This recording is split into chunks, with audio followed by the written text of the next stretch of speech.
Hello and welcome to Spare Change Podcast. Today, just going to go over a brief article from the World Economic Forum and then kind of discuss beyond that point what I believe 2023 will look like from an economic standpoint and how I think we can better prepare financially for upcoming changes.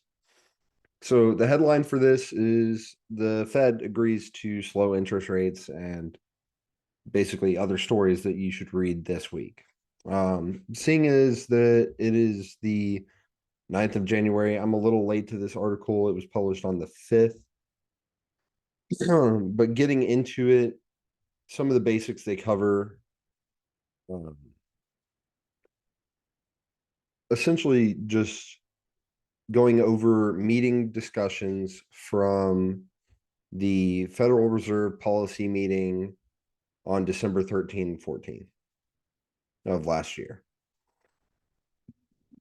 And they acknowledge in this meeting that there's been significant progress by raising interest rates. And you may have heard, like, the Fed raised interest rates by 75 points. And essentially, that's a fraction of a percentage. And the Federal Reserve will do this from time to time to change the trajectory of inflation, and it is within their wheelhouse of responsibility to utilize interest rates as an inflationary correction tool. Whether that's something that we all agree on or whether it's always the right answer, that's neither here nor there.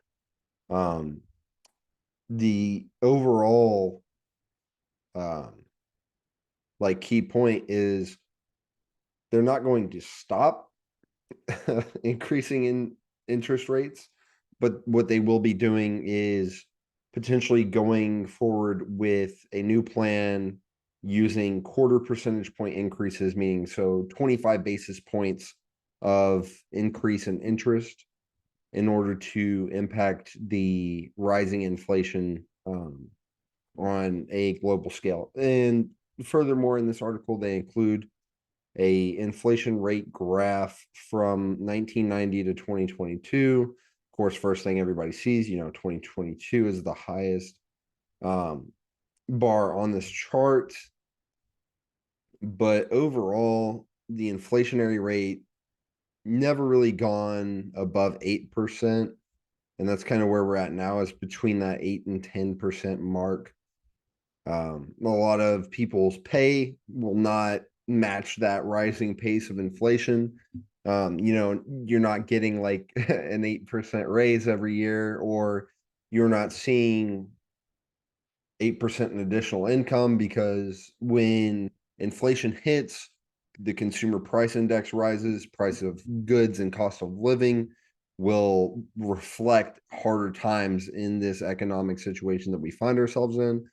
And in consumer economics, which you'll find is, considering the U.S. as a consumerism and capitalistic economy, you're going to find that companies have to capitalize on rising prices so that they can cut their own costs based on inflation and not kind of feel the impact as heavily, because they negotiate their costs to meet continuing profits and not find higher expenses with higher inflation.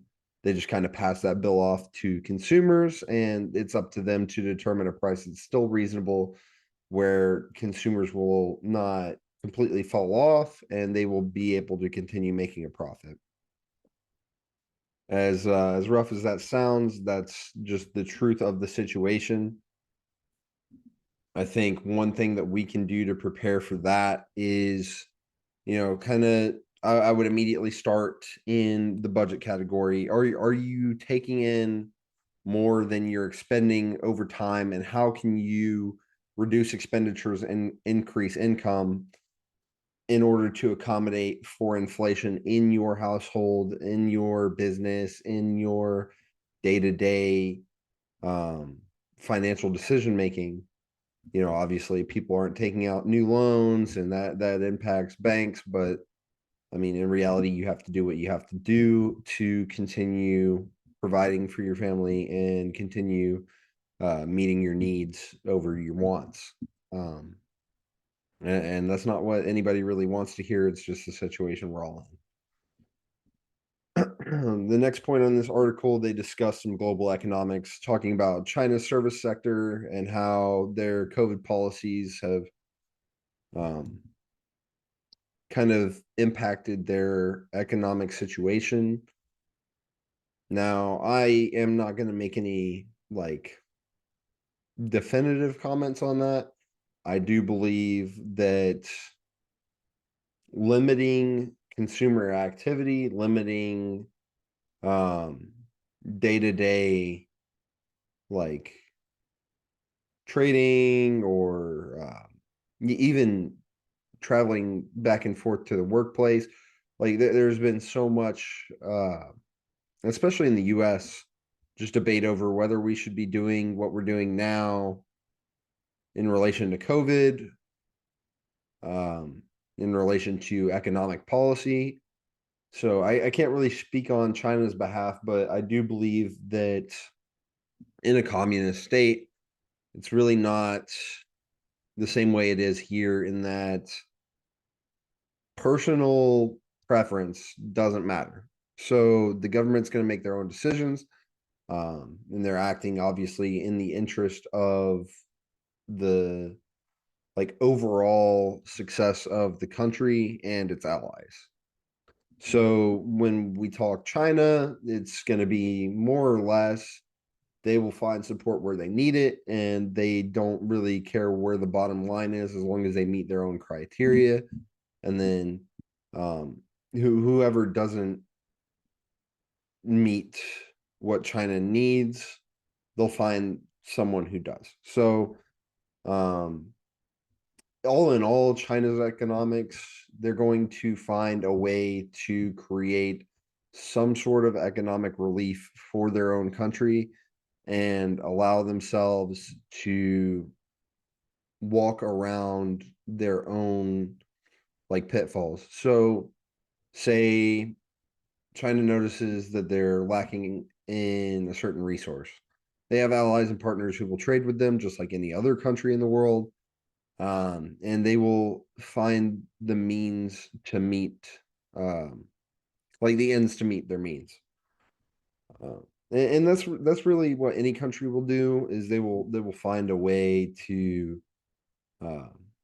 kind of find new solutions to an existing problem rather than continue doing what they have been. So when they talk about changing their COVID policy, I'm sure there's a lot of economic play there. I'm sure there's a lot of international trade and domestic to international monetary boundaries that they've been facing. So I'm sure they're ready to kind of start opening up some of the country policies in order to flourish and reinvigorate their economic situation. Overall, there's some additional news about Europe, whether that's just overall Europe having, less business activity, or specific countries like Germany reporting its highest annual inflation in more than 70 years. I feel that reflects in a lot of places in the world. When I covered the overall situation back when I was talking about the war in Ukraine, there was a highlight talking about what 2023 will look like. And that was very early in 2022. And they kind of talked about the overall global impact of all of the COVID situation and what the money flowing in and out of global economies like the US, China, Russia, Ukraine, and who all these economic situations would impact. Obviously, the way I see it, and the way that I've stated that I see it before, all in all, it will come down to the everyday retail consumer, in that no matter how much money is spent by a government to protect retail consumers, there is a corporate interest to retain profit. And not to like put corporate businesses in such a negative light, but at some point, there is a limitation on just how much you can do for retail consumers when you're working in a network of businesses, governments, and political actors who have to line pockets and meet certain deals and requirements before they can help the people they're trying to help.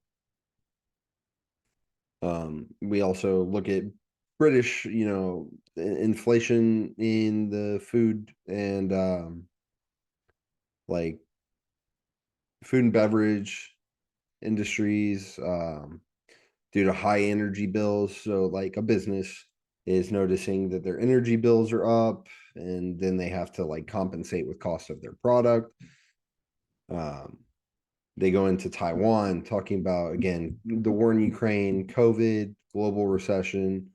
All of these things align internationally, and I think that's the overall arching story here. And what we can kind of expect moving forward is that inflation is not going to slow rapidly. And the idea that it is simply false. What we can expect, though, is we'll continue to see policy updates. I'll do my best to cover them as they come along, but I mean, they're pretty frequent. Uh, and you'll continue to see government spending that's typically not what you would see outside of a recessionary period.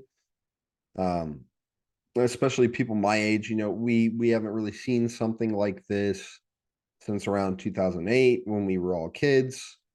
Um, so it's interesting to hear kind of what indicators are out there, what can we look at to kind of gauge where the world economy is, how will it affect all of us in the long run.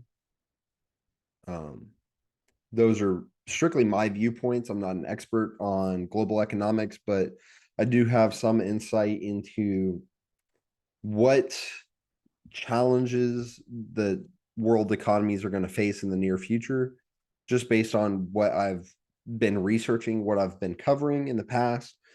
If you have any comments, questions, or concerns, I'd love to hear back from any audience members. If you want to like, share, or support this podcast, you're more than welcome.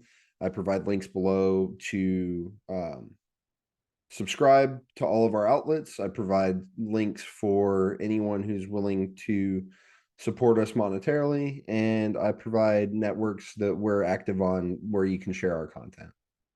Again, thank you for listening, and I hope that you've at least been informed in some way, and I hope you have a great rest of your day. Thank you again for coming to the Spirit Change podcast. And until next week, have a great day.